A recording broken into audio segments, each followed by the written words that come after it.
Hello everyone, आप सभी का बहुत बहुत स्वागत है हमारी वीडियो में, जिसमें आज हम आपको पढ़ाएंगे बैंक रिकॉन्सिलिएशन स्टेटमेंट्स के बारे में।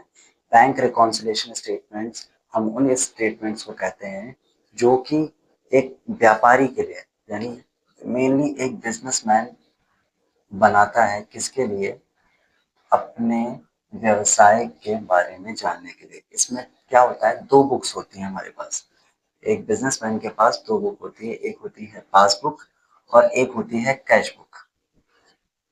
व्यापारी ये पता लगाने के लिए कि ट्रांजैक्शन सही है, हुई है या नहीं हुई है, वो अपनी पासबुक और कैश बुक, इन दोनों के अमाउंट्स को आपस में मिलाता है कि पासबुक का बैलेंस और कैश बुक का बैलेंस सेम है या नहीं है।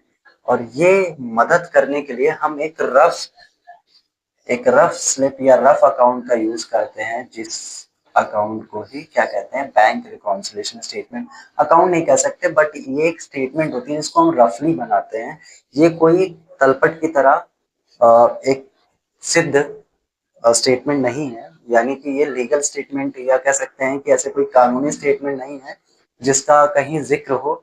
बट इस स्टेटमेंट का यूज किस लिए होता है कि एक व्यापारी, एक बिजनेसमैन को पता चल सके कि उसके बैलेंस की स्थिति क्या है, ठीक है या नहीं है।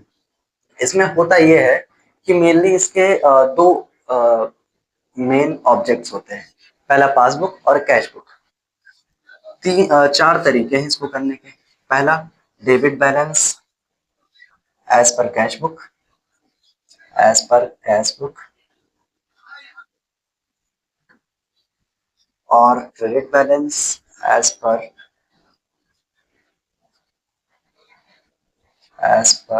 पासबुक।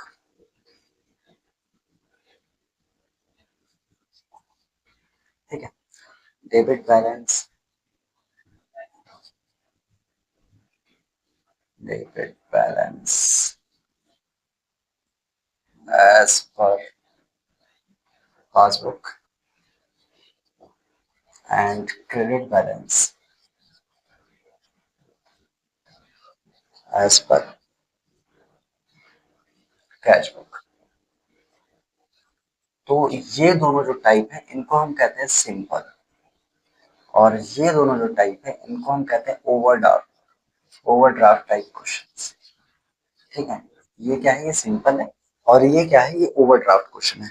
इसको सॉल्व करने के लिए ना हम एक इजी तरीके का यूज करते हैं। मान लीजिए कि आप लगा रहे debit balance as per cash book, तो यहाँ पर जितने भी आपको चेंजेस करने हैं वो कैश बुक में करने होंगे। और कैश बुक में चेंजेस करने का मतलब, मान लीजिए आपकी पासबुक में जो बैलेंस अमाउंट है वो घटा हुआ है, यानी कि कैश बुक बढ़ी हुई है और पासबुक घटी हुई है। तो इस स्थिति में हम तुलना करते हैं कि हम क्या घटा सकते हैं। तो चेंजेस किस में हो सकता है? सिर्फ कैश बुक में, क्योंकि बैलेंस क्या है, balance as per cash book है। तो balance as per cash book है, यानी जो भी चेंजेस करना होगा हम किस में करेंगे, कैश बुक में करेंगे। पासबुक घटी है और कैश बुक बढ़ी हुई है, तो हम क्या करेंगे, कैश बुक को माइनस करेंगे, कैश बुक में से उतने अमाउंट को लेस करेंगे जितनी घटी हुई है, और हमारा बैलेंस क्या होगा, इक्वल हो जाएगा। सेम ऐसे ही हम क्या करेंगे, credit balance as per passbook में करेंगे। इसमें क्या है, जितने भी चेंजेस करने हैं वो किस में होगा, पासबुक में होगा। तो ऐसी स्थिति में क्या होगा, हम पासबुक के अमाउंट को घटा के दिखाएंगे।